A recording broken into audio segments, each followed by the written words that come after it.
Монголын урлагийн зөвлөөс явуулдаг урлагтай яриа подкастын ээлж дугаарыг бид нар одоо өнөөдөр эхлэх гэж байна. Подкаст явуулаад бид нэр бас нэлээд хугацаа өнгөрчлөө. 9-10 дугаарч явчлаа. Тэгээ жоохноор сурж байна. Тэгээд хэрвээ бидний хийсэн ажил та бүхэнд хүртээлтэй, хүртээмжтэй таалагдж байгаа бол тэр лайк гэдэг нэг юм байдгийн байлээ шүү. Тэрийг дарчаарай. Би одоо тэгж хэл сурж байна тий. За одоо ингээд би зочтой танилцуулахыг хүсэж байна. Өнөөдөр бид нар бас ахаад нэг сайхан зочдыг хөрсөн байгаа. Анима сургуулийн гүйцэтгэн байгуулагч. Энэ сургуулийн захирал, зураач, уран бүтээлч, ядамсүрэнгийн булган өнөөдөр бидний урилгыг аваад хүрсэн хэлсэн байж. Миний хоёр дахь зочин бол Монгол Улсын консерваторийн багш, морин хэлж, амар мэнд суралцсан хэлсэн байна. За тэгээд зочд маань өөрсдийнхөө тухай арай дэлгэрэнгүй ярина байх гэж би найдаж байна. Тэгээд булганаас эхлэе да. Булган чи өөрийгөө танилцуулахгүй. Би яг уу ятамсрын зураачийн ер нь бол зээ охин гэж ярьдаг тий. Тэгтээ бол би ааваа гэж боддог. Яагаад бол өрчлүүлсэн болохоор олон жил 20 жил би одоо аавынхаа дэргэд байсан тий. Төрснөөс л хойш ер нь тэр хүний л одоо гар дээр бөөц хилэгдэж өссөн болохоор тэгээд яг уу өнөөдөр бол би энэ анима сургуулийн 30 жил болчлоо. Би одоо захирлын хийдгийн, багшийн хийдгийн, бүжгийн дэгэлдгийн бүхэл юм хийж ингээ явж тий. Бид нар одоо ингээд халуун ам бүлэрээ цөөхүүлээ ингээл явж байна. Тэгээ ер нь бол би зураач мэрэгжилтэй, урлаг судлаач мэрэгжилтэй тийм юм байна. За анима сургуулийн тухай бид нар нэлээд дэлгэрэнгүй ярина. Ягаад гэвэл та нар зөвхөн уран бүтээл урлагт, дүрслэх урлагт залуучуудыг сурахаас гадна зөндөө олон юмыг тэр үйл ажиллагаагаараа бол хамарч байгаа учраас энийг тогтож ярих хэрэгтэй болов уу гэж тийм ч учраас өнөөдөр өөрөө ч юмшсан тийм. Амар мэндийн хувьд өөрийгөө танилцуулна уу? За намайг даваа хүүгийн амар мэнд гэдэг. Би одоогоор Монгол Улсын консерватори хуучнаар бол хөгжим мужийн дунд сургууль, тэгээд дараа нь коллеж болсон. Төгсөгч 2016 оноос хойш виолончель хөгжмийн багшаар ажиллаж байна. Урлагийн гэр бүлээс гаралтай бас манай ихч виолончелист, урлаг судлаач, онлын багш. За баярлалаа. Бид нэр өнөөдрийн ярих сэдв маань бол урлагийн боловсрал. За тэгээд урлагийн боловсролыг тэгш хүртээмжтэй хүргэх тухай хэдүүлээ ярих гэж бодож байна. Гэхдээ ганцхан энэ сэдвээр бид нар яриа хязгаарлагдахгүй. Бид нар ер нь урлагийн тухай өөр бас сэдвүүдийг хөндөж болно гэж ингэж ойлгож байгаа. Би сая энэ подкастыг бэлдэж байхдаа тохиолдлоор танаа охин Аминагийн бас подкаст юм уу ярилцлагыг ютубер олж харлаа л да. Тэгээ надад нэг хэлсэн зүйл нь их таалагдлаа. Төгс төгөлдрөлөө тэмүүлэх олон замын нэг нь урлагаа гэж танаа охин хэлсэн байна. Урлагийн боловсрал инэрэнгүү зүрх сэтгэлийг авч үлдээнэ гэж хэлсэн байна. Тэгээд ингээ бодохоор үнэхээр бид нар урлагийн тухай бол янз янзаар л ярьдаг те. Урлаг гэж юу юм бэ? Энийг тодорхойлох гэж их дээр үеэс 100 жилээр бол өөрсдөө хүмүүс хичээ зүтгэсэн хүн болгоны ойлголт энийг хүлээж авч байгаа ч гэсэн өөр байдаг. Тэгэхээр би бол энэ бүсгүй бас их товчхон буугаад их тодорхой хэлжчээ гэж ингэж хараад байгаа байхгүй юу? Тэгээд би та хоёроос нэг зүйлийг эхлээд асууя гэж байна. Энэ урлагийн боловсролыг хизээнээс эхлэх ёстой юм бэ? Хүүхэд байх наснаас юм уу? Өөр наснаас ч юм уу? Булган юу гэж бодож байна? Гидсэн дотроос. За. Ер нь одоо тэр оршихуй урлагийн тухай ойлголт, сүнслэг ойлголтууд бол ижихийн одоо хэвлийн дотор байхад л тавих хэрэгтэй гэж боддог.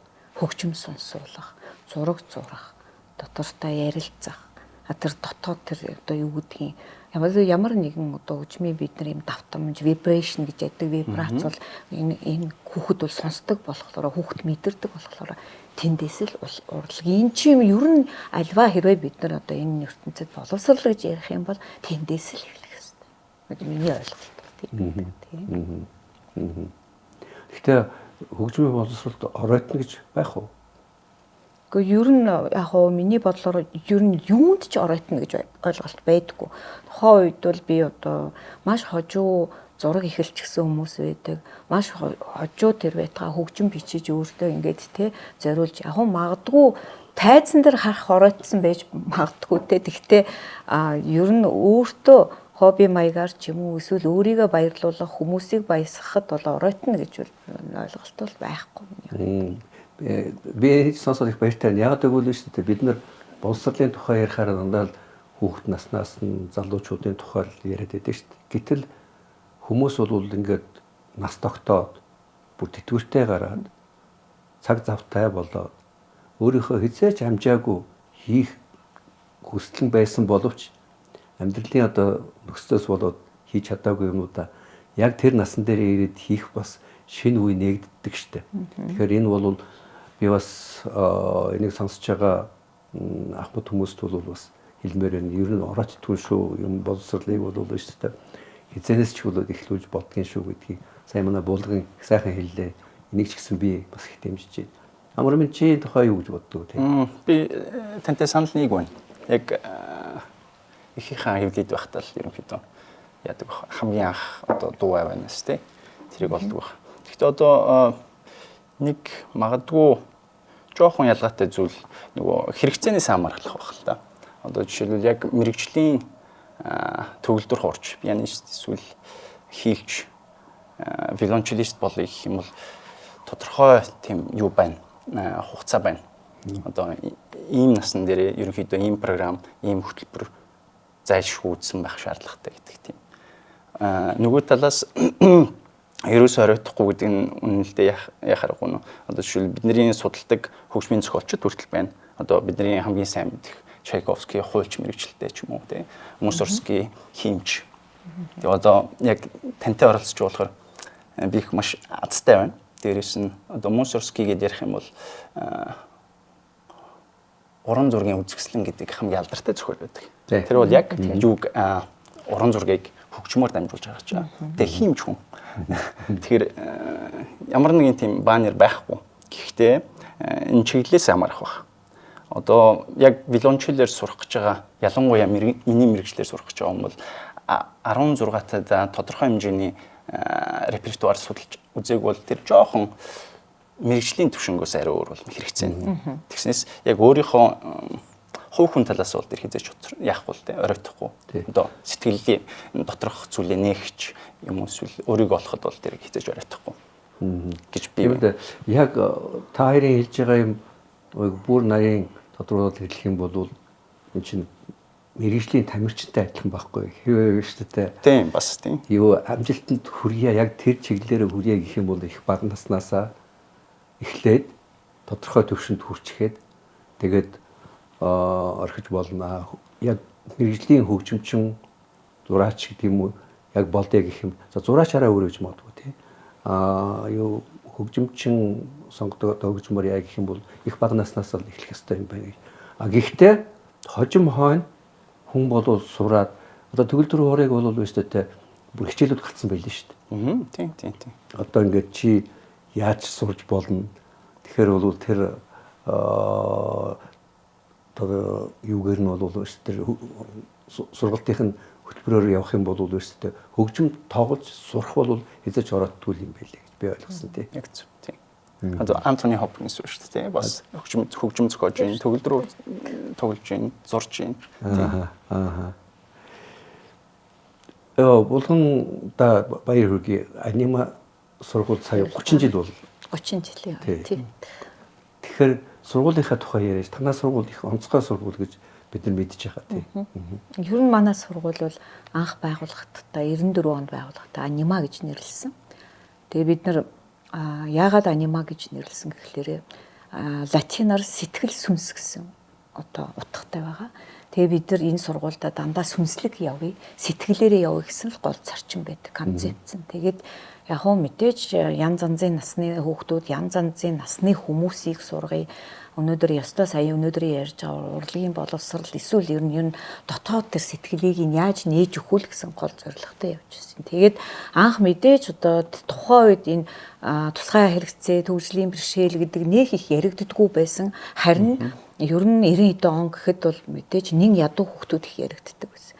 Тэгээд анх тэрнээс эхлээл бид нар үнчин ядуу гэдэг тэгэл янз гудамжнаас ч ирсэн хүүхдүүд ингэж манай сургуулийн одоо босхийг алхаж эхэлсэн. Тэгээд явандаа ер нь бол одоо ердөөсөө та нар өөрсдөө хайдаг байсан юм уу? Эсвэл хүүхдүүд өөрсдөө бид нар ер нь одоо жишээлбэл миний бодлоор би үл юу гэж байсан. Би аавынхаа л юмыг үргэлжлүүлье гэж бодож байсан. Одоо юу гэдгийг одоо энэ хүний өвлж үлдээсэн бүх юмыг л одоо Монгол улсдаа ер нь үргэлжлүүлээ сургууль маягаар л одоо өчүүхэн миний нэмэр юу бэ те миний одоо сүнсний үүрэг даалгавар юу вэ тэгж гихсэн чинь ер нь цаанаасаа бол одоо тэгэл тэнгэрээс тэгж шийтсэн тийм хүүхдүүдийг ингээл надаа явуулсан. Тэгээд яг эхлээд ямар ч байсан гайгүй одоо сонсголын бэрхшээлч би одоо үнэхээр янз янзын хүүхдүүдтэй энэ олон жил тулж байна. Тэгээд одоо болохоор шаал уур одоо жишээлбэл одоо ямар нэгэн саажилттай хүүхдүүд их байна. Аутизмтай хүүхдүүд, даунтай хүүхдүүд гэдэг ингээ ерөнхийдөө манай сургууль бол яг 40% нь гэх юм 30% нь бол дандаа тийм хүүхдүүд байдаг тий. Тэгээд тэр дундаас мэдээж бид нар ч гэсэн энэ 30 жилийн дотор сүүлийн 20 жил маш их туршлага сууж байна л да. Ягаад бол магадгүй математик заах нэг өөр, одоо хим нэг өөр, одоо тэр хүүхдэд хэл заахт нэг өөр. Дүрслэг хурлаг заах. Тэр тусмаа дотроо дүрслэг хурлаг чинь маш их олон салбар байгаа шүү дээ. Баримл тэр дотроо ингээл янз янзаар одоо нүдийн нээж тэр төсөөллийг ингэж ургуулж өгөх гэхлээрээ мэдээж асар их ажил ордог. Тийм болоод багш нар энэ дундаа хамгийн түрүүнд нэгүүлсэнгүй сэтгэлтэй инэрэнгүй байх хэрэгтэй. Ягаад бол тэр хүмүүсийг тустайгаар харах ямар ч бид нар ирэх байхгүй болохоор ер нь харагддаггүй. Бид нар яг л нэг хамт олон бүгдээрээ бин бинтэй хайртай бин бинийг одоо ер нь урлаг гэдэг маань ер нь боловсрал гэдэг нь миний хамгийн инэрэнгүй юм дээр л явдаг гэж би өөрөө боддог. Тэгэхээр одоо 30 жилийн дотор чинь анх эхэлжсэн хүүхдүүд чинь одоо өдөөд бүр насан туршид нэлээд том хүмүүс болоод чи 40-50 нас хүрчих юм байна шүү дээ. Тэгэхээр тэр тусгай хэрэгцээтэй хүмүүс чинь бол өдөөд бас тэргээрээ бол хооллоо олж чадчих гин үү те. Ер нь зорилго бол заавал уран зураач болгох биш. Төлөвшөж, өөрийгөө олж, өөрийн дотор өнгөйдөг одоо юу гэдэг хүндлэг болох л одоо зорилго. Одоо нийгэмшиж чадах. Тийм нийгэмшин гэдэг бол одоо би бол олон нийтэд заавал хаданд суулсан болно. Гэхдээ хүн өөрийгөө л болох. Ер нь урлаг гэдэг бол хаашаа дотогшоол явуулдаг. Гадагшаа биш байхгүй. Миний бодлоор доторх юмыг л ухаж гаргадаг. Надад бол хөгжимчтэй санагддаг. Зурагч тийм зав. Тэр доторх ертөнцийг л нээж чадсан цагт бол хүн аз жаргалтай л байж чаддаг.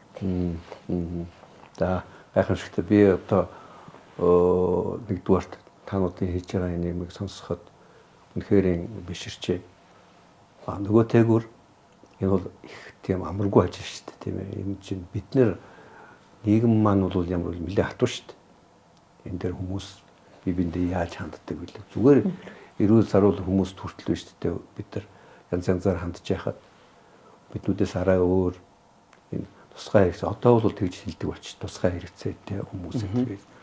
Аль болохоор тийм зөөлрүүлээд бас нэг эерэг талаас нь хандсан. Хуучин чинь бол их хатуу үгээр бид нар энэ юм хүмүүсүүдийг нэрлэдэг байлаа шүү дээ. Одоо тэрийг дурдаад яах вэ? Тэгэхээр энэ бүгдийг хийхийн тулд бол тэр танай багш нар бол бас ломцгой бай гэж таарах нь биш шүү дээ. Эдгээр их том төвчээр шаардсан. Дээр нь бол тийм нэгүүлсэнгүй сэтгэлийг шаардсан. Дээр нь бол одоо ингээд холыг харж чаддаг. Бас ирээдүйг нь харж чаддаг. Тэгэхээр тэр улсуудыг биш үү ирээдүйд нь биелдэж өгдөг.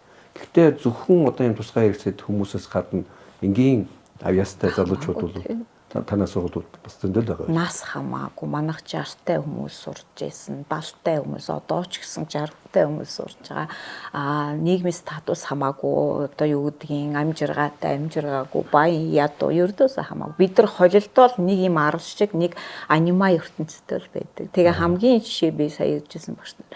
би өөрөө тэр дотор бүх энэ одоо юу гэдгийг энэ үйл ажиллагааг би өөрөө оролцож би дунд нь өөрөө би нэг кабинетэнд нэг захирал шиг суугаад авал бүтэхгүй. Би өөрөө тэр дотор гардаж адилхан жишээ болж адилхан л хамтдаа харилцаж хамтдаа нэг л одоо юу гэх нэг биет шиг л явахгүй бол юм бол гарахгүй. Эндэл байгаа. Бид нар одоо юу гэдгийг ингээд бие бинийгээ ойлгох, бие бинтэй яадаг, аль нь ч гэсэн одоо үргэж яадаг. Одоо яг жишээн дээр ярихад бол бас ийм зөндөө тохиолдлууд болж исэн. Би өнөөдөр үл энэ подкастаар яриад амжихгүй зүгээр манай сургууль дээр үнэхээр нэг 7 хоног амьдраад үзвэл одоо жишээл татчгаа саажилтай хүүхэд тэнд ингээ хөөс нь гараад одоо жишээлбэл ингээд орилоод хөвтөж яхад багшч вэ, захиралч вэ, одоо хөөсийн нар чинь одоо тэр юу гэдэг юм босгоно одоо зөндөө асуудлууд байна шүү. Жишээлбэл памперсын солино те ингээд нөгөө яг одоо нэг асрагчийн бас үүргийг гүйцэтгэхэд өнөөдөр энээс одоо юу гэдгийг үргэхгүй, сэжиглэхгүй ямар ч байсан инэрэнгүй л байх тэрийг л шаарддаг байхгүй тий. А тэгэнгүүтээ нэг хамгийн гол асуудал юу вэ гэхээр эргэн тойронд байгаа хүүхдүүд чи янз янзын статустай хүүхдүүд ирж байгаа. Тэд нар одоо тэр адилхан те за шууд мэдээж хайрлаж чадахгүй. Эднэр чинь одоо ялгаа гаргаж байгаа шүү дээ. Энэ үл ийм, энэ нь ийм гэдэг те. Тэр ялгаагүй нэгэн биеттэй нэгэн одоо цул юм болно гэдэг үл мэдээж бид нар ажиллана. Сэтгэл зүйд ажиллана. Одоо юу гэдэг хичээлүүд нь яг тэрлүү чиглэсэн байдаг дандаа тий. Та нарыг одоо ингээд 30 жил ийм үйл ажиллагаа хийгээд ийм буянтай юм хийж яхад энэ засаг төрийн талаас та бүгдийг анхаарах, дэмжих, ойлгох, хүндлэх тийм байх уу? За үннээ хэлэхэд бол үгүй. Яг хоо би энийг бол одоо хатуу санагдчихж магадгүй. Би бол одоо юу гэж бододгоо гэхлээрээ сүүлийн энэ жилэл боловсролын яам арай гайгүй бид нар тэгтээ ер нь бол би 30 жилийн дотор би үсгэлэн дээр урьж яхад нэг ч удаа ирж үзээгүй. Бидний гол үр дүн бол энэ бичиг сахт биш шүү дээ. Бидний гол үр дүн энэ хүүхэд юунд хүрсэн. Энэ 4 жилийн дотор ингээ махаа идэж те амаараа зурж, хөлөөрөө зурж те тахир одоо дутуу гэж хүмүүс харж байгаа юм. Тэгвэл эн чинь дутуу биш юм бэ гэд те өнөөдөр ингээд за би одоо гой бүтэн төрсөн хүүхдүүдэд ярихгүй тэд нар бол мэдээч ингээд яг бол яг нэг үйлхтэй бол хүн одоо дотор сэтгэлийн бэрхшээл гэж байдаг болохоос биеийн бэрхшээл бол надад бол байдгүй би тэгж хардаг тий. А тэгтээ яг хүмүүсийн нийгэмд өгнж байгаа нэрээд бид нар чинь яг үнэндээ ад үзэгддэг маш их одоо сэтгэлийн хямралтай байдаг. Тэгээ ирээд эн чинь бас зураг зүгээр нэг зураг зураад эхлэх биш хайрлуулж эхлэх хэрэгтэй байхгүй юу?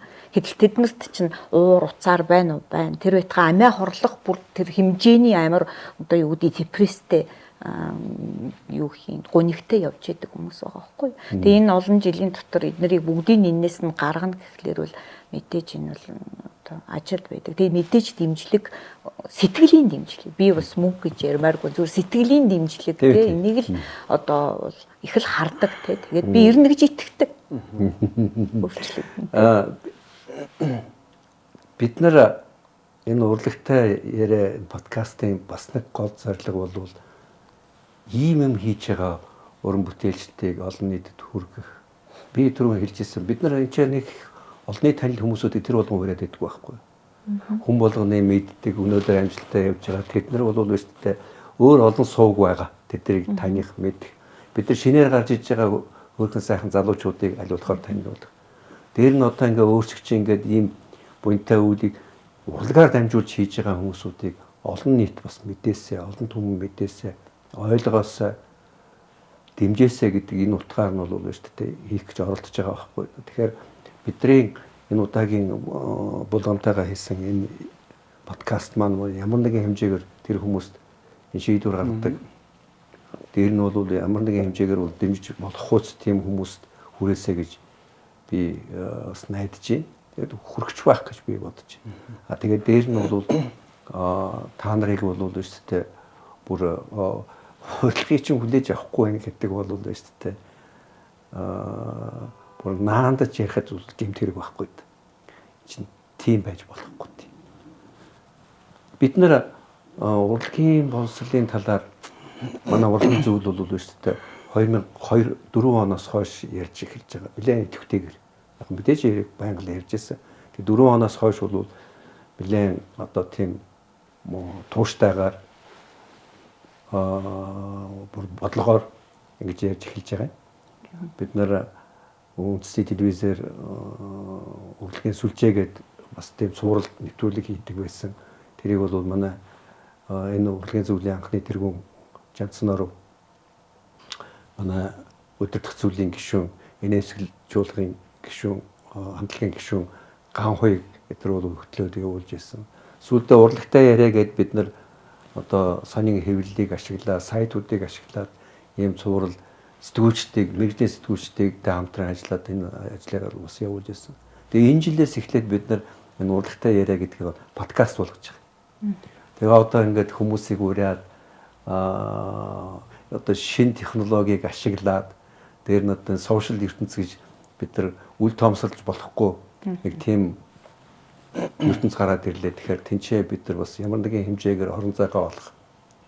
Дээр нь их дүт зам юм биш үү? Тэгээд энэ чинь бол өөрөөсөө олон хүн ашиглаад асар их мөнгө шаардаад тэгэл хичээгээл байх шаардлагагүй олон түмнэлүү хэрвээ чи үнэхэрийн сэтгэлийг хөдлөж чадах үз тийм сэдвийг хөндөх юм бол эсвэл олонний анхаарлыг татах үз ажлыг хийх юм бол хүмүүст бол хүрдэх юм байна гэдгийг бид нар энэ 24 ондоо бол бас мэдэрч эхэлж байна л да. Гэхдээ мэдээжийн хэрэг бид нар чинь бол ямар нэгэн тийм скандал юм уу одоо итгээд юмыг ярьдгүү учраас уу шүү дээ. Тэр болгон хүмүүсүүдийн анхаарлыг тийм амархан татахгүй ч гэсэн бидний ярьж байгаа хөндөж байгаа сэдв маань бол ямар ч байсан гэгээлэг их өндөрлөг дээр нь бол шүү дээ.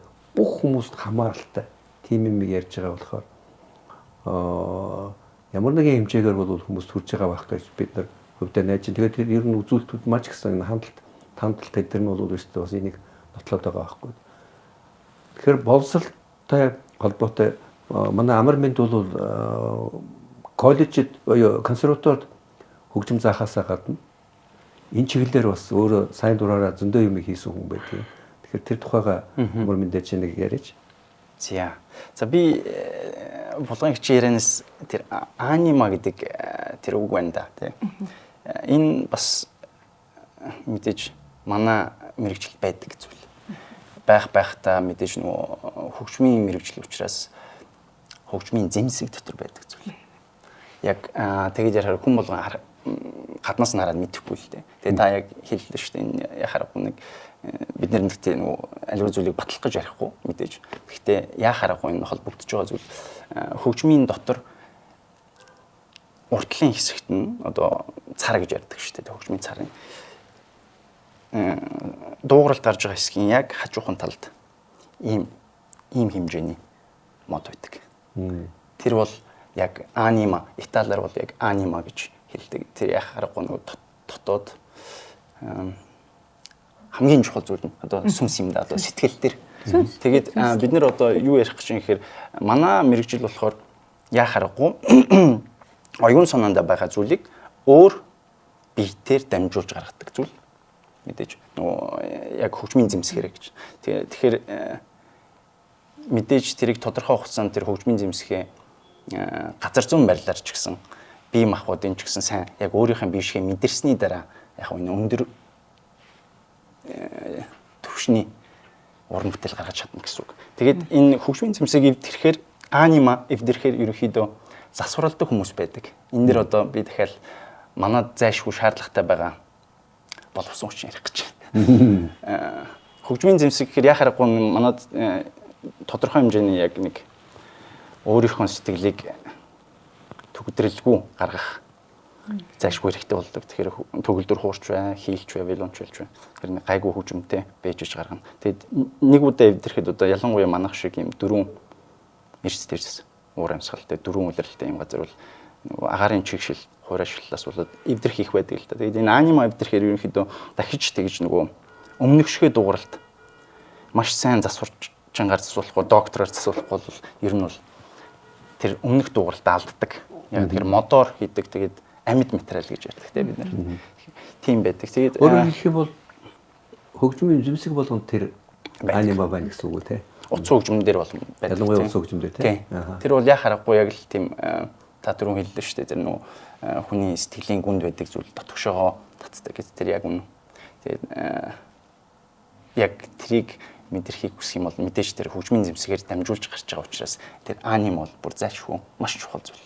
Тэр зөвхөн тэр нэг юм мод биш шүү дээ. Тэр харагдахгүй мөртлөө тэр дотор байдаг. Тийм зүйл байна. Би одоо яг 2016 оноос хойш Монгол Улсын консерваторт яг виолончелийн багшаар ажиллаж байна. Тэгээд мөн цөөхөл хөгжмийн тэнхим давхар ажилладаг. Цөөхөл хөгжим гэж ярихад мөн таны түрүүний хэлсэнтэй яг ялгаагүй хоёр болон түүнээс дээш хүмүүс хамтдаа нэг уран бүтээлийг хийж байгаа. Зүйлийг хийж байгаа. Тэгээд энэ нь болохоор явсаар бидний нөгөө нэг ансамбл гэж хэлээд байна.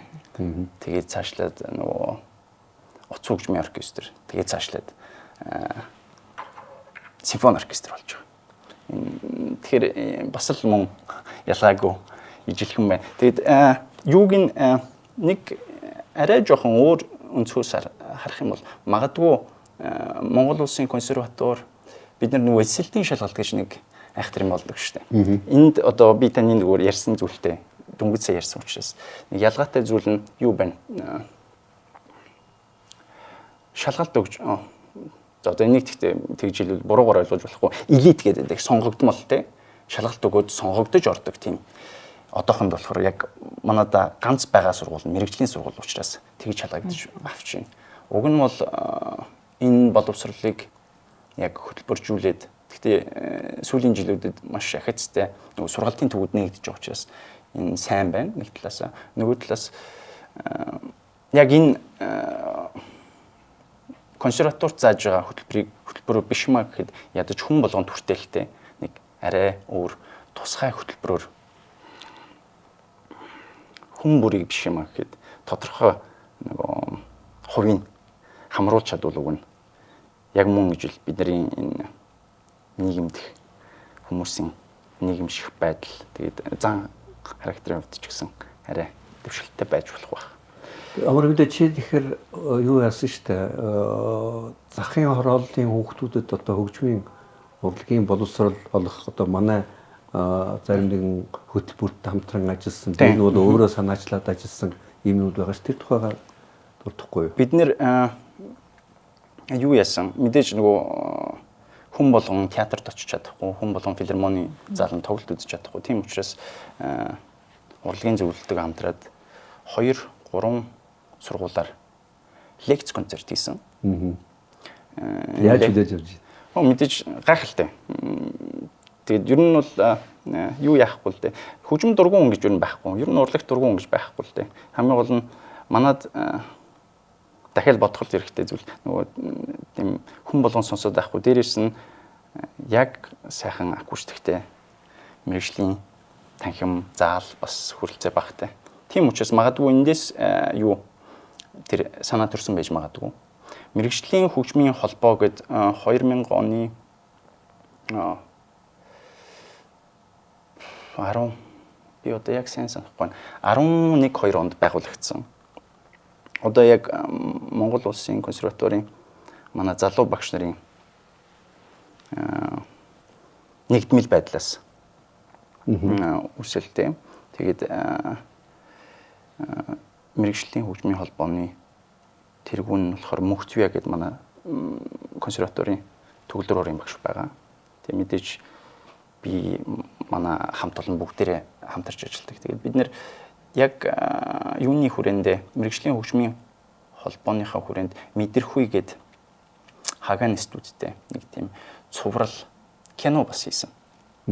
Энэ кино бол яг энэ урлагийг хүртээмжгүй байгаа хүмүүст хүргэх дээрээс нь энэ урлагийн замналаар явсан хүмүүсийн дотоод мөн чанар нийгэмтэйгээ харьцаж байгаа тэр харилцааг бид нэр гаргахыг хичээсэн.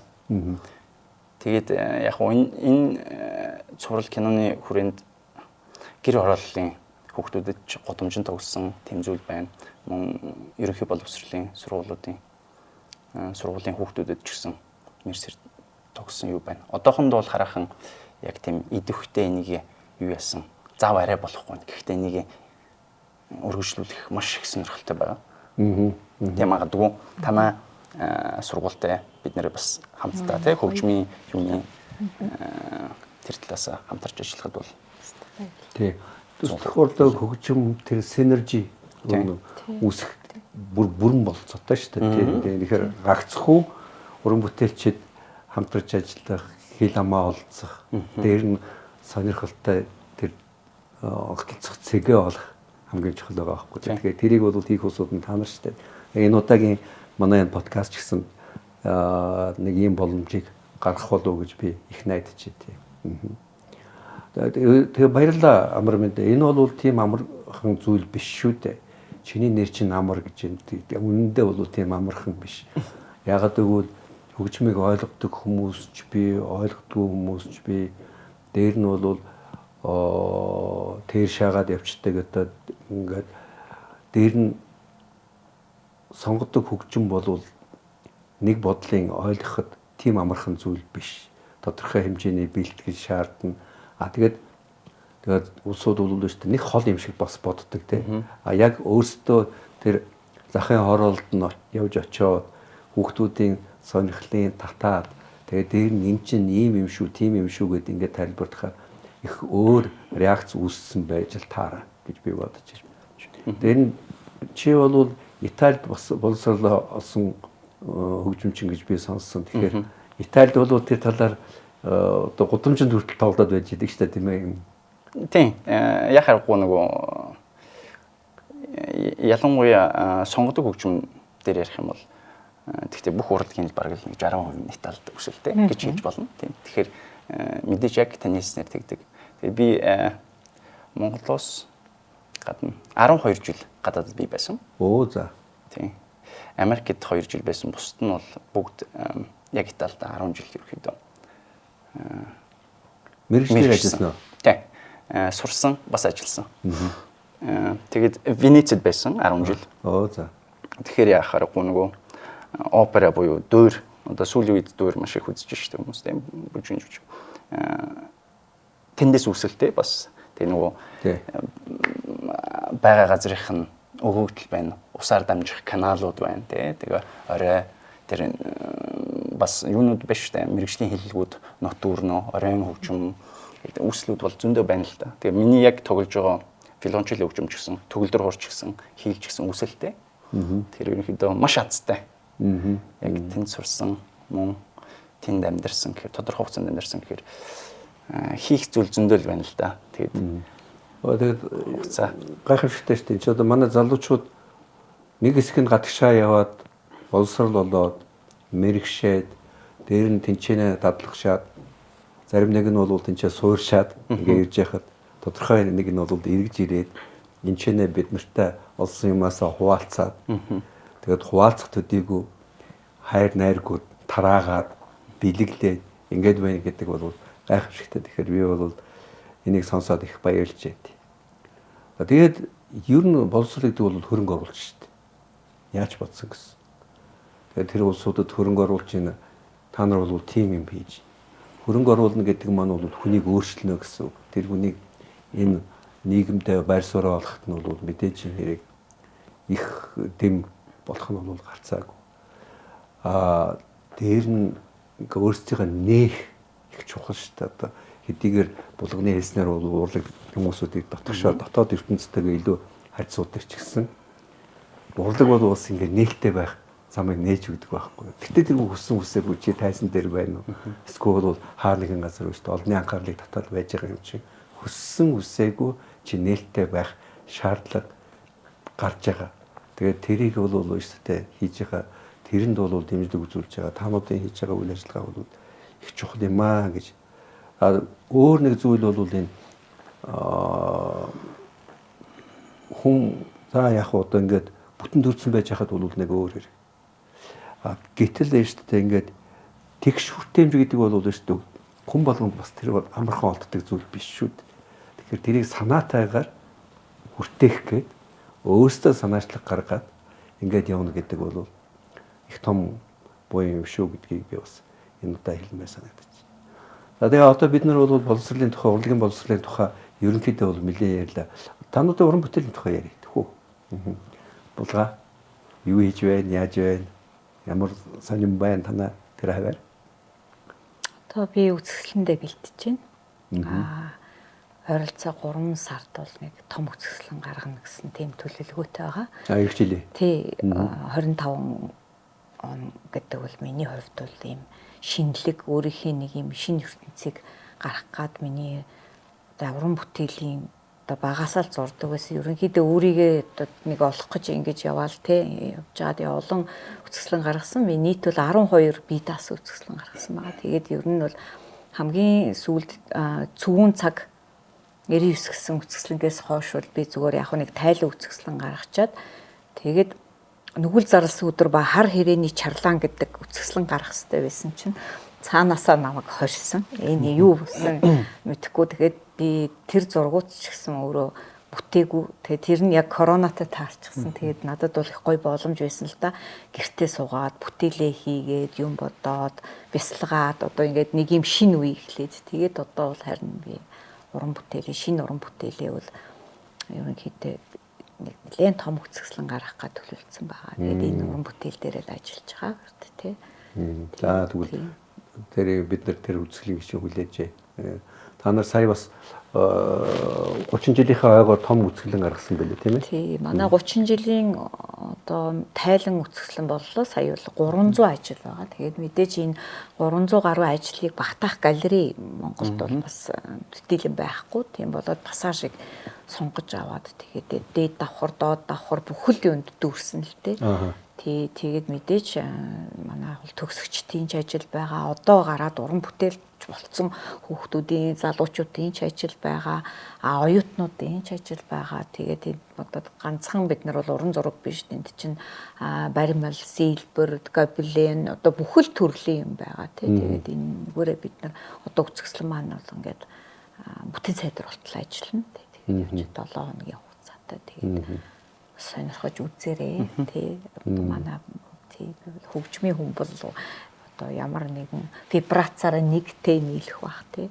Ер нь манайх бол их хөгжмийн сургууль шүү дээ тий. Тэгээд яг хуу би бол хөгжимчин хүн биш. Одоо өстой уучлаарай. Тэгтээ багасаа төгөлдөр мөрөөддөг байсан, төгөлдрийг маань авч өгсөн, өөртөө хобби болгож бивэл төгөлдөр даардаг синтезатор өөрийнхөө одоо ягаад бол хөгжимд айгүй дуртай тий. Тэгээд миний орой бол дандаа хөгжимтэй өнгөрдөг. Тийм болоод сургууль дотроо бол би аль болохоор хөгжимлэг байлгах гад бас хичээл юм театрын өдөр хийдэг, балетын өдөр одоо янз янзын ингэж нэгэснээ бас тэр зарим нь бол одоо нэлээд боловсралтай, нэлээд юм сонсцсон, нэлээд одоо суур сайтай ингэж ирж байгаа бол зарим нь мэдээж бас хаанаас ихтэй бүр огт сонсоогүй хүмүүстэд бас тэгээд театрын урлагч гэдэг юм уу одоо сонгодог хөгжмийн наад захын бааз гэж ярддаг ихний юмыг ингээд тайлбарлаж өгөөд чадхаараа яагаад юм үзүүлээд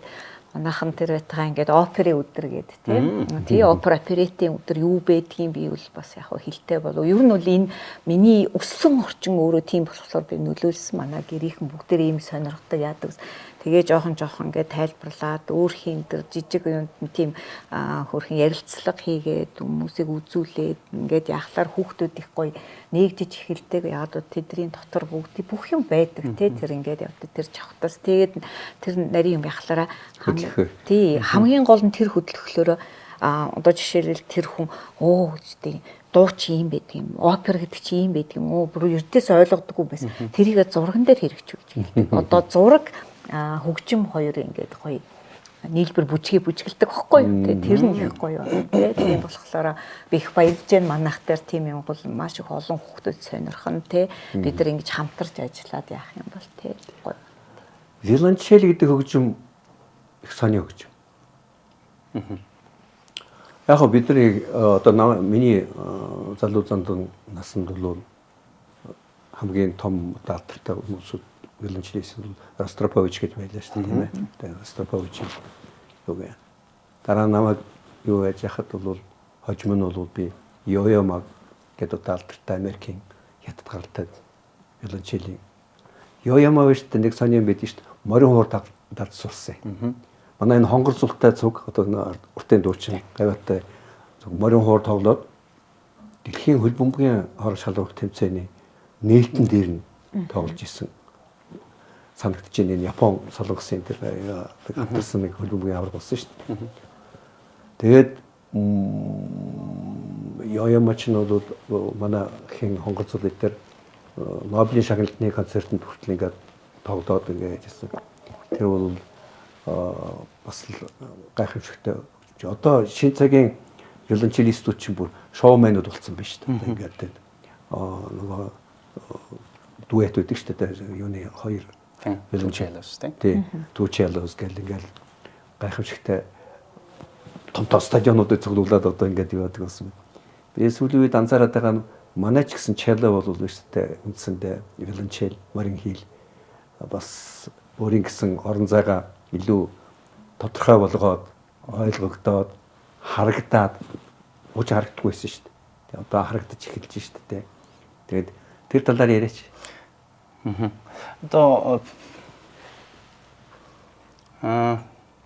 сүүлийн үед би яг таны эхний асуултанд хариулахад сүүлийн үед юу хийж ийн уран бүтээлээр гэх юм бол мэдээж нөгөө багшийн ажлыг ерөөхдөө голчилж хийж ийн. Тэгээд багшлахаар өөрөө сурч ийн бас. Багшлах гэхээр яг түрүүний нөгөө дотгошоогоо явуул нэгддэг гэдэгт яг ижил утга нэг ерөөхдөө заахаар суралцдаг хүүхдүүдээс. Тэгээд энэ нөгөө хувь хүнтэй харьцаж байгаа учраас хүн болгонтэй өөр харилцаатай, өөр характертай, өөр темпераменттай хүүхдтэй харилцдаг учраас суралцж байна. Ер нь бол ялангуяа тийм сэтгэл зүй талаас их суралцж байна. Мөн Монголын хөгжмийн зохиолчдын виолончел хөгжим болон виолончел төгөлдөр хуур, виолончел найрал хөгжимд зориулсан бүтээлүүдийг редакцлна гэх юм уу. Зарим нь бараг тоглогдож байгаагүй зохиолууд байна. Премьер хийх тийм зохиолууд байна. Ер нь ингээд тоо гаргаад тэрийг одоо яг нөгөө юу яаж л байна л та. Шивж ийн. Яг нэг гар бичмлээс яг юм хвилмэл байдал руу оруулж байна. Бараг л Вивальдигийн зохиолыг бид нэр явж байгаа гэсэн үг шүү дээ төрлөө. Тэгэхээр тэнцээ насаг дорж байгаа зохиол байна, бэлэг жаргалгаан зохиол байна, Жамин багшийн зохиол байна, хангалгаан зохиол байна. Ингээд тооч юм уу ерөөхдөө 30 гаруй зохиол байна. Дийлийнх нь бараг тоглогдоогүй. Тэгээд саяны виолончелын алдартай виолончелистүүдийг ярихаар манай Монголд ер нь миний мэрэгчлэр хамгийн анхны хөгжимчд гээд ярихаас өөр аргагүй л дээ. Одоо Чойдгоо байна. Жамин багш байна. Яг хуурчд байсан өөр мэрэгчлээс яг ховсон орсон гэх юм уу. Тийм чадвартай, хөрвөх чадвартай тийм хүмүүс байсан баг. Тэгээд сүүлийн үед одоо тийм л болж л байна л да. Яа харахгүй нөгөө том стадионуудад ийм олон нийтэд таниулж байна. Дээрээс нь манайда бол нэг үе бодоход хамаагүй илүү мэдлэгтэй болж байна. Энд бол мэдээж нөгөө юунд театрт очиж үзэж чинь тоглолтууд их үздэг болж мөн энэ нөгөө коронагийн дараа бол ерөнхийдөө яг ийм тоглолтны юунд цангацсан байсан гэх юм уу. Одоо амьд тоглолтны тийм юу нэг хэсэгтээ зогслоо шүү дээ 2 гаруй жилдээ. Тэгэхээр тийм тоглолтууд их хийх хэрэгтэй байна. Тэгээд надад бол тантай муу жил 25 онд нэг тийм хэрвээ амждаг бол энэ 30 гаруй зохиолыг хэвлүүлээд тэрийг нэг тоглох тийм юу байна. Хүсэл байгаа. Гэтэ мэдээж мэрэгжлийнх юм чинь би юугаа орхиогүй. Тоглоочийн талаас бол ерөөсөөр орхигдуулж чадахгүй, болохгүй боломжгүй. Ямар ч үе тоглоно. Гэхдээ ерөнхийдөө бол одоо яг тийм илүү багш талаасаа илүү жоохон хөтөлбөр баяжуулах талаас ажиллаж байгаа гэж хэлж болж байна. Энэ зайлшгүй шалтгаан байна. Нөгөө надад чи их чухал ажил тавьж та. Ягаад гэвэл эцсийн эцэст уран бүтээлчдэд, хөгжимчдэд тоглох юм нь байж ич энэ чиглэлийн урлаг хөгжнө гэхээс биш одоо ингээд дандаа хуулаад иж болохгүй шүү дээ. Тэгэхээр хэрвээ манайд байгаа бол тэрийг гаргаж ирэх, сэргээх, тэгээ олон түмэнд олонний хүртэл болох бол туйлын чухал ажиллаа гэж бодож байна. Нэгэнт булган өнөөдөр миний зочин учраас би нэгэн гэрүүлийн тухай зайлшгүй ярих хэрэгтэй гэж бодож байгаа байхгүй. Би бас хязтай хүн яагаад гэвэл одоо булганы маань өвөө ядуу сурангааг би бол их бага наснаасаа мэдхий. Бид нар бол нэг цуслангийн айлууд байсан. одоогийн найрамдал хүүхдийн олон улсын хүүхдийн цуслан найрамдал гэдэг байгаа шүү дээ. Тэр чинь манай Баянгол цуслан байхгүй юу? Манай Баянгол цусланд бол нэг айл их онцгой айл байдаг байсан. Тэр ядуу суранг байх. Тэгээд тэр үед чинь одоо ингээд 60-аад оны үед чинь бол гадагшаа дотгошоо явдаг хүн их цөөхөн байлаа шүү дээ. Явдаг хүмүүсийн нэг нь бол манай ядуу суранг байсан. Байс хийгээл энтх явлаа гэл, байс хийгээл Европ явлаа гэл, байс хийгээл өөр тийшээ явлаа гэл. Тэгээд ирэх болгондоо тэр үед чинь бол шүү дээ үргэвчтэй аял гэдэг нэвтрүүлэг байгаагүй. Миний хийж ихсэн тий. Юу Алтай битэрээ. Гэхдээ ядуусрангоо бол шүү дээ гайхамшигтай бид нарыг ингээд туслангаас хот ортол автобусанд ингээд суугаад нэг бүтэн цаг явхад гайхамшигтай усуудыг бол алмайруулаад ерөөсө тэр үеийн гадаад ертөнц бид нар ч бас нэлээд хязгаарлалтаар орхигдсон тийм ертөнцид амьдарч байлаа шүү дээ. Тэгэхэд бол өөрийнхөө үзсэн харсныг бол өөртөө гайхамшигтай ярьдаг, ойлгуулдаг. Тэгээд дээр нь тэрийг бол урлагийн хүний нүдээр, зураач хүний нүдээр харсан учраас их өөр өнцгөөс хараад тэрийг бид нартэй шүү дээ бүр ингээд нүдэнд харахтал ярьдаг. Тэгээд бид нар ингээд ангаагаар гэдэг ингээд яжсэн. Одоо ингээд би тэрийг бол ерөөсөө мартдаггүй. Тэгээд дээр нь ядамсрангаа бол их тийм цэвцгэр их гоё. Үнэхээр одоо нүнэгөө гавьяа багтаа гэргийнх нь бол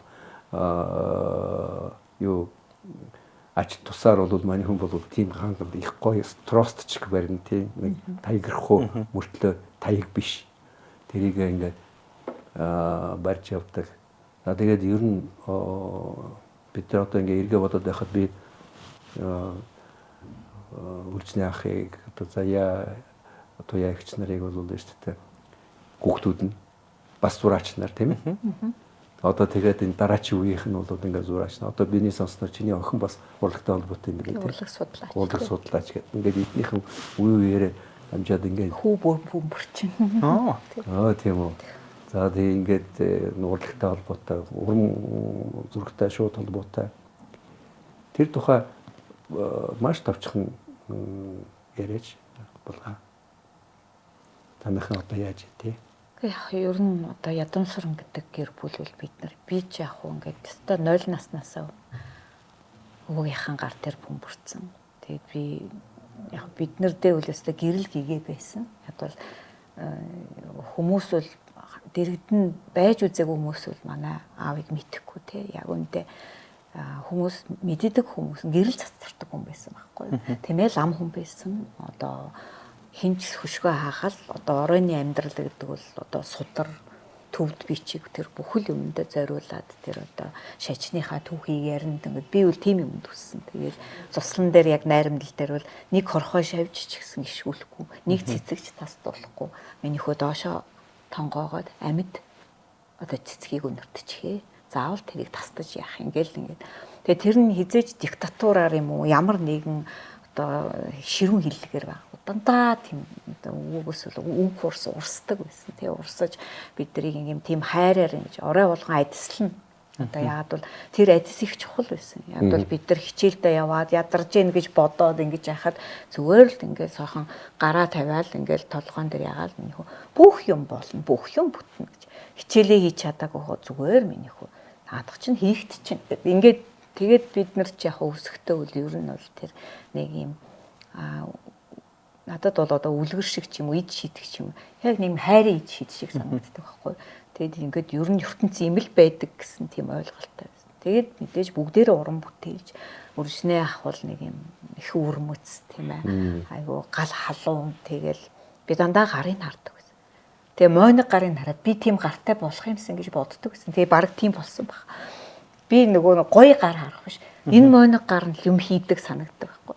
Өөр элби юм шиг зураас татдаг. Зүгээр л за цаасаа вэдэр гээл том ватманаас эхлээл нэг зураасаар эхлээл ганган одоо Монгол хүүхэн мордод тавьчих байгаа байхгүй. Нэг ч одоо зогсохгүй, нэг ч одоо балруулахгүй тэр байтхаа зүгээр л нэг биерийн таталтаар хийчихдээ байсан. Тэгээ яг энэ бол нөгөө бага насанд өсөж яхад бол бүх юм нөлөөсөн. Энэ урлагийн ертөнц гэдэг үл юм байдаг юм байна. Тэгээд яг анх би дүрслэгт орно гэж 6 дугаар ангид шийтсэн байхад манай гэр их бол хөгжимчин болох гэдээс би төвлөр энэ төр гээд илүү дуулдагч байсан болохоор илүү тийш яагаад ээж маань чи хөгжмөөр явчаач тэгэхэд би яг Микеланжело шиг явна гэж хэлж ирсэн. Тэгээд тэгэхэд надаа өвөө маань нэг толгой хэлсэн. За минь хүү охин хүүхдэд хатуу замдаа гэтээ чи өөрийн толгойтой өөрөө шийдэж ирсэн. Тэгээд яг гурван юмыг л санаж яваарай гэж байгаа. Зөв үг, зөв үйлдэл, зөв бодол. За энэ гуравтай л явхад юм нь бүтнэ гэж намайг альцсалж ирсэн юм аа. Тий. Өвч нь бол их сайхан цуглуулгатай байсан шүү дээ, тийм ээ. Тийм. Тэр үед бол тийм юм цуглуулах тийм амаргүй л байсан байж таараа. Тэгээд янз бүрийн аргаар л одоо бодвол бүтээсэн байлгүй дээ. Тий. Ер нь бол энэ бол өөрийнх нь амьдралынх нэг хэсэг байхгүй. Цуглуулга гэдэг бол ягаад бол тэр түүхийг мэдчихсэн. Бүх сэтгэлд өөрийнх нь шүтэн нь байсан. Тэгээд энэ зан газрын хийцийн бурхадыг за ер нь одоо эртний угсаатны зүйлийг этнограф хүн байсан шүү. Угсаатны зүүч хүн одоо ширхэг одоо жижиг юмнуудаа бүгдийг мэддэг. Үсэг болгоноос нь одоо түүхийг мэддэг. Бүгдийг ингээд одоо юу гэх юм биднэрт ярьж өгдөг. Тэгээд сүүлдээ би боддог энэ манай ер нь аавд өвөөд мэддэггүй юм байдгийн болов уу гэж бодтол нь тэгж яад. Бүхэл юмны түүх ярина энэ юм байна юм. Тэгэл хувцснаас ч гэсэн дээлээ зөв өмсчээ, бүсээ ингэж бай, ингээл тэгэл яг хөө ингээд. Тэгээ энэ цуглуулга маань их ижи өвөөгийн түүхээр ингээ ярихт бол аюу хүнд бүс. Ягаад бол лам нарыг хилмигдүүлж яхад мэдээж юм нь бол конфискацгээд байхгүй болгож исэн үү шүү дээ. Тэгээд өөрөө болохлоороо бүх алдсан зүйлийг Монголын ард түмэнд үлдээн гэж л явсан баг. Бүр энэ дандаа чихэнд нь оног шүү дээ. Дандаа тэгж ярьдаг. Одоо залуучууд яах вэ? Бид нар яах вэ? Залуучууд мэдэх ёстой гэдээ ингээд цуглуулж ирсэн. Тэгээд хоёлаа боорцоггүй суусан яах вэ гэж ихнэр дээлжсэн. Тэгтээ хоёлоо нэг юм аавна гэх. Тэгээд тэр тухайн үедээ бол одоо зарж ийсэн одоо зах дээр байж ийсэн. Тэгээ нэг сонин түүх байдаг. Манай ээжи зах дээр их том гөнгөрваа зарж ийсэн гэж. Зан базрын хийцээ. Тэр нь одоо тухайн үедээ 1000 төгрөг байсан гэж байгаа. За 1000 төгрөг бол бас л одооний сая төгрөг штэ. За тий илүүч байсан баг. Гэхдээ одоо тэр чин бүхэл бүтэн магадгүй 2 сарын хоол байсан баг. Авнаа гэх. Тэгээ авж явахдаа тэгсэн чинь юу барьж явж болохгүй. 40 цагтаа юу ч байдгийг харна яач болохгүй. Тэгээ ижи маань дотор хувцаа тэр үед өмсөжсэн комбинац гэж байдгийг тэрийг тайлж тэн дотор ороогоод гэвлүүгээ чирж ивжсэн гэж. Тий. Тэгээд ер нь юу ядуусрангой тухай ярих хэрэгтэй. Ялангуяа одоо ингээд манай шин цагийн хүүхдүүд, залуучууд бид нар чинь жил үлрэх тусам ингээл юмнаас холдоод байна шүү дээ. Одоо би бол жишээ нь бол амьд гэрчин те. Энэ их олон миний одоо ингээд сайхан мэдих би бол их азтай ядуусрангуйтай одоо хажууд нь байж үзлээ. Дээр нь одоо ингээл одонгойч гэдэг юм уу те. Сэнг цохоогоо гэдэг бол би бүр дараа нь ажил дээр гарчаад цуг хамтарч ажилдаг байж үзлээ. Гэх мэтлэнгээр ингээд тэгэхээр энэ бүх юм чинь холдоод байх тусам бол энийг яг жинхэнэ түүхээр нь мэддэг усуу та нар ядангуяа ярьж явах хэвээр болов уу гэж би дотроо бод. Имэж нь их сони хүн байсан шүү дээ. Тий. Ээж маань Монгол хүн биш л дээ. Яг гарал үүслийн хэрвээ бүр нууцын задлах юм бол манай ээжд бол еврейч цус байдаг. Энийг бол өөрөө нуудаг байсан. Ягаад бол ер нь өөрийгөө цэвэр Монгол гэж л ярьдаг.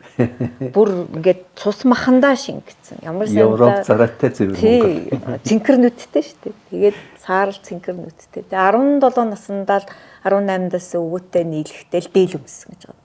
Тэгээ 87 хүртэл тайлаагүй шүү дээ. Ердөөсөө би Европ хувцтай хараагүй дандаа л ингээд тэгэл Монгол маяг бүхэл хамгийн амттай одоо шар тустай боо хийнтэй хамгийн нарийн хийн гандангийн ламнар захиалдаг байдаг шүү дээ ижинтэй.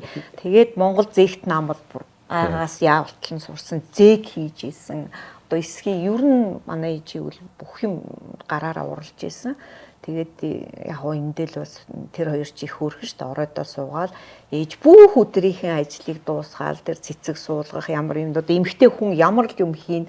Тэгээ өвөөг бол хамаагүй юм төрөхгүй шүү дээ. Одоо тэгэл одоо бүх юм ингэж харжсны дараа л оройны 10 цаг гэл нөгөө зээг мэг дээрээ суудаг тийм байсан баг. Тэгээ тэр хоёрын гоё амьдрал бол бүр тийм гоё нэг тийм домог үлгэршил Тийм үлгэршээ сайхан маш гоё тийм их сайхан гэр бүл байсан. сайхан Бид нар бол одоо ингээд хажууд нь байснаа харж ясны хувьд бол эрийг гэрчиж чадна л да.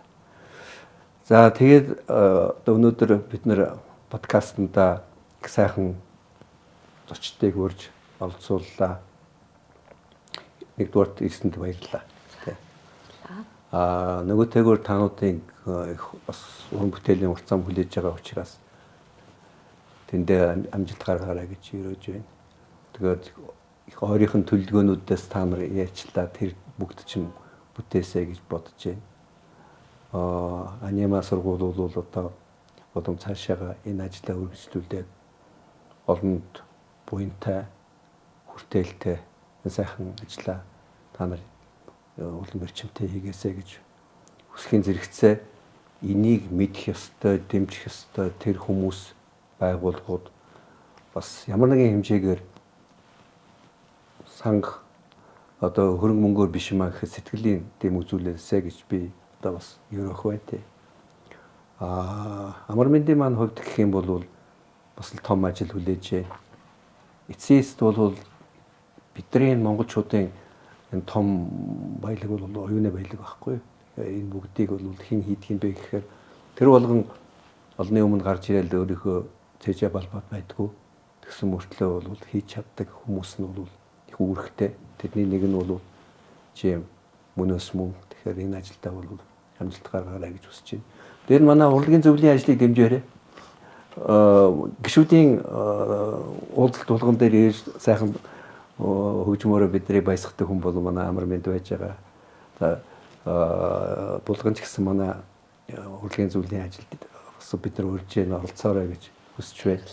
Тий. Тэгээд дээр нь бол бид нар Монголын урлагийн зөвлөл энэ урлагийн боловсрал гэдэг энэ ажлаа бол бид нар улам эрчимжүүлнэ. Бидэрт бол бодож байгаа, төлөвлөж байгаа, хийх гэж байгаа ажил бол баггүй байгаа. Тэрийг бол бид нар өөрсдөө ганцаархнаа хийж чадахгүй. Энд бол таамуудын дэмжлэг тусалцаа зайлшгүй хэрэгтэй. Энийг бол ер нь тэр синержи, хамтын хүчин чармайлт бол мэдээж хэрэгтэй. Тэгээд энэ дээр бол бас хамтаа ажиллах байхаа гэж найдаж байна. За ингээд дахин талархлаа илэрхийлээ да. Ингээд үүгээр би өнөөдрийн подкаста өндөрлөж байна.